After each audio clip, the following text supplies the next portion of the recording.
스카라브라고도 불리는 토치카 탄도미사일은 소련 시대에서 개발된 단거리 탄도미사일입니다. 소련 시대의 구식 무기를 소개할 의향은 없었지만 이번 우크라이나 전쟁에서 이 토치카 미사일이 곽광을 받고 있습니다.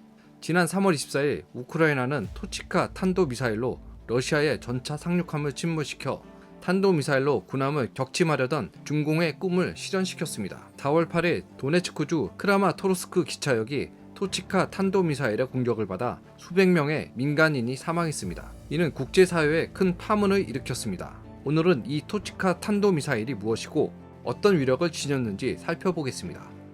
먼저 최근 사건부터 살펴보겠습니다. 4월 8일 수천 명의 우크라이나인이 도네츠크주 크라마토르스크 기차역에 모였습니다.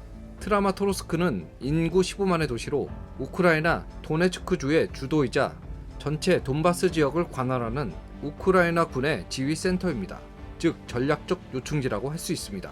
며칠 전 우크라이나 당국은 현지 주민에게 즉시 대피할 것을 촉구했습니다. 수천 명의 주민들이 돈바스 지역을 떠나는 기차를 기다렸지만 미사일 두 발이 하늘에서 떨어져 수백 명이 사망했습니다. 사건 발생 후 우크라이나는 러시아가 미사일로 민간인을 공격했다고 비난했습니다. 반면 러시아 국방부는 이를 부인하는 성명을 발표해 미사일 파편이 러시아가 더 이상 사용하지 않는 토치카 탄도미사일이라고 주장했습니다. 러시아는 미사일이 남서쪽에서 기차역으로 떨어졌으며 우크라이나가 직접 발사한 것으로 생각합니다. 토치카 미사일은 구소련의 산물로 러시아, 벨라루스 및 우크라이나에서 사용됐습니다. 그렇다면 이번 공격은 누가 주도한 걸까요? 러시아는 토치카 미사일이 현역에서 물러났다고 주장했으며 공식 뉴스를 확인한 결과 2019년 러시아는 모든 토치카 미사일이 현역에서 물러났다고 발표했습니다. 하지만 우크라이나 전쟁이 발발하면서 러시아는 더 많은 미사일을 필요로 했고 이관에 비축 중이던 일부 토치카 미사일을 다시 군으로 복귀시켰습니다. 2022년 4월 1일 대만 중앙사의 보도에 따르면 벨라루스 거리에서 촬영한 영상에서 V 표시가 된 러시아 차량이 M10 고속도로를 따라 벨라루스의 국경 도시인 고멜로 이동했습니다. 이 도시는 우크라이나 국경에서 불과 20km 떨어져 있습니다. 영상을 보시면 확실히 볼 수 있는데요. 군용 차량 중 최소 8대 이상의 토치카 미사일 차량과 여러 대의 BTR-82 병력 수송 장갑차 9대의 트럭이 있습니다. 이 영상에서 명확히 증명된 건 2019년 러시아가 모든 토치카 미사일을 퇴역시켰는지 여부와 상관없이 이번 우크라이나 전쟁에서 토치카 미사일을 사용했다는 겁니다. 러시아 국방부의 성명은 명백한 거짓말입니다. 현재 누가 토치카 미사일을 발사했는지 확인할 수 없지만 논리적으로 생각해봤을 때 우크라이나가 미사일로 자국민을 공격할 만한 이유는 없습니다.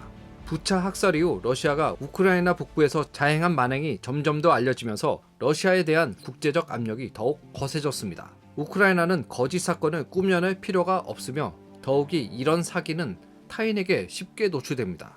미사일의 비행 궤적은 우크라이나뿐 아니라 미국과 나토도 알 수 있기 때문입니다. 러시아는 이 기차역을 공격할 이유가 충분합니다. 기차역이 위치한 크라마토르스크시에는 전체 돈바스 지역을 관할하는 우크라이나 군의 지휘센터가 있습니다. 기차역이 마비되면 우크라이나 군의 파견을 막을 수 있습니다. 현재 러시아는 돈바스 주변으로 병력을 증원하고 있으며 우크라이나도 전선에 대군을 집중시키고 있습니다. 기차역을 마비시키면 우크라이나 군의 증원 계획을 방해할 뿐만 아니라 우크라이나 군수 보급도 방해할 수 있습니다. 또한 러시아는 이 기회를 통해 우크라이나의 책임을 전가할 수 있고 부차 사건에 대한 집중력을 분산시킬 수 있습니다. 이번 사건에서 미사일은 러시아가 쏘았을 가능성이 가장 높지만 러시아가 지원하는 돈바스 민병대가 쏘았을 수도 있습니다. 이 가능성도 배제할 수 없습니다.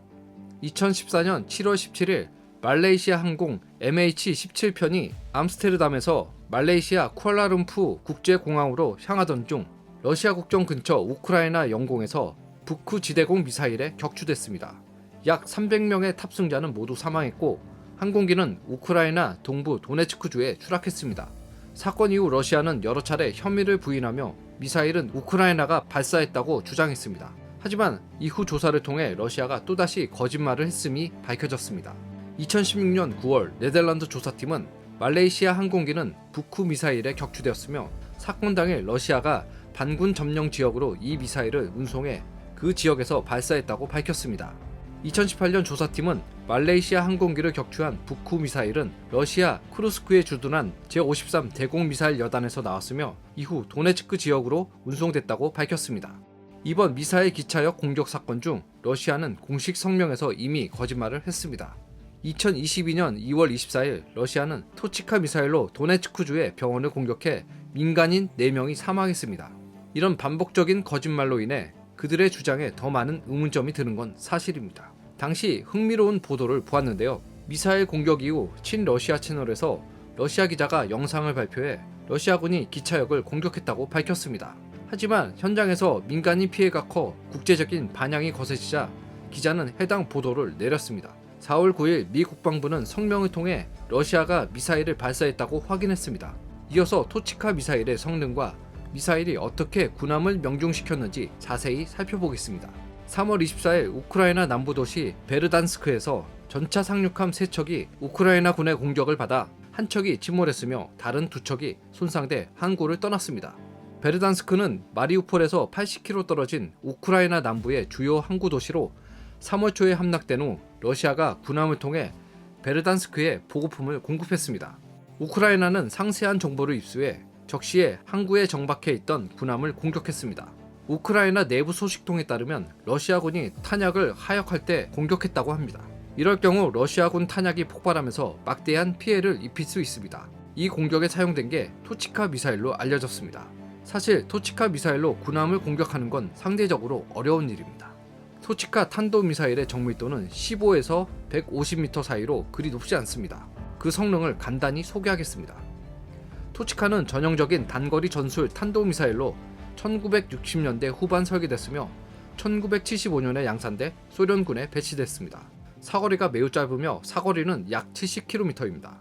대포보다 약간 긴 수준이라고 할 수 있죠. 최신 모델의 사거리는 120km로 늘어났지만 여전히 매우 짧아 다른 미사일과 비교가 안됩니다. 토치카 미사일은 1단 고체 로켓으로 주로 관성 유도에 의존하며 속도는 마하 5.9에 달하고 핵탄두를 탑재할 수 있습니다. 토치카 미사일은 가격이 저렴하고 기술 수준이 높지 않아 국제시장에 많은 수량이 공급됐습니다. 1983년 소련은 토치카 미사일 18대를 시리아에 팔았고 이후 시리아 및 예멘 정부에서 더 많은 토치카 미사일을 구매했습니다. 토치카 미사일은 시리아와 예멘 내전에 많이 사용돼 실전 경험이 매우 풍부한 무기라고 할 수 있습니다. 후티 반군은 2016년 1월 예멘의 사우디 기지에 토치카 미사일을 발사해 수십 명이 사망했습니다. 그중 사우디와 아랍에미리트의 고위 장교도 포함되어 있습니다. 예멘 내전에서 후티 반군은 총 4대의 토치카 미사일을 발사해 사우디에 피해를 입혔습니다. 이후 사우디는 미국의 대공 미사일을 도입해야 했죠. 이런 미사일이 어떻게 군함을 타격했을까요? 탄도미사일 자체는 정밀 유도가 아니라 관성 유도로 공격하는 것으로 유도됩니다. 군함은 항구에서 움직이지 않아 고정 표적이 되었습니다. 토치카 미사일은 15에서 150m의 오차가 있어 오차가 꽤 큰 편입니다. 전차 상륙함은 길이가 약 100m이어서 미사일을 여러 번 발사하면 군함을 명중시킬 가능성이 있습니다. 물론 우는 우크라이나 쪽에 있습니다. 이번 전쟁에서는 불가능해 보이는 일이 많이 일어났습니다. 예를 들어 토치카처럼 오차가 큰 미사일로 군함을 공격하는 데 성공했습니다. 또한 우크라이나인들은 대전차 미사일로 헬리콥터를 공격했으며 로켓을 사용해 군함을 공격하는 데 성공했습니다. 2020년 중국은 등펑 21호와 등펑 26호 대함 탄도미사일로 움직이는 표적함을 공격해 4발 중 2발을 명중시켰습니다. 이번 우크라이나 전쟁에서 우크라이나인은 실전에서 탄도미사일로 군함을 명중시켰습니다. 우크라이나의 기술력은 높지 않지만 효과는 충분했습니다. 이후 며칠 동안 러시아 군함은 흑해를 맴돌았지만 베르단스크에 정박하지 못했습니다. 해군이 없는 국가로서 러시아 흑해 함대를 이렇게 몰아붙인 건 정말 대단한 성과입니다. 따라서 보유한 무기의 성능이 좋지 않더라도 정신만 차린다면 강력한 적을 맞아도 불리하지 않을 겁니다. 오늘 토치카 미사일에 관한 내용은 여기까지입니다. 영상이 마음에 드시면 댓글, 좋아요, 알림 설정을 해주세요. 다음 방송에서 뵙겠습니다.